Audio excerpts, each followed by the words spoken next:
আসসালামু আলাইকুম। আমার নাম আয়নাল হোসেন।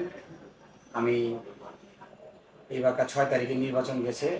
এই নির্বাচনে আমরা বিজয় হয়েছি, কিন্তু আমাদের বিপক্ষে যারা ক্যান্ডিডেট ছিল তারাও আমাদের সম্মানী ব্যক্তি, আমাদের মুরব্বী, নবাবপুরের বড় ব্যবসায়ী।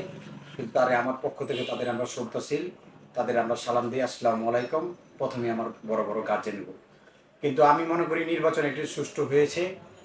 কিন্তু আসলেও সুষ্ঠু নির্বাচন হয়েছে। এই নির্বাচনে আমাদের যারা ভোটার ভাইয়েরা আছে তাদের আমি আমার পক্ষ থেকে আসসালামু আলাইকুম। তারা আশা করি যারা বিজয় করেছে তারাই বিজয় হয়েছে, কিন্তু আমাদের সুষ্ঠু নির্বাচন হয়েছে। কিন্তু এই নির্বাচনে আমরা যারাদের ভোট দিয়েছেন আর যারা না দিয়েছেন তারা আমার ভাই, সবাই আমরা ভোটার যারা আছি তারাই আমার ভাই। কিন্তু আমরা চাই যে যারা আমাদের বিপক্ষ ক্যান্ডিডেট তাদের নিয়ে একসাথে কাঁধে কাঁধ হাতে হাত মিলে আমরা একসাথে ভামমাতে অবশ্যই কাজ করব, ব্যবসায়ীদের সেবা করব, এটি আমাদের আশা। সবাইকে আমাদের পক্ষ থেকে ধন্যবাদ। আসসালামু আলাইকুম।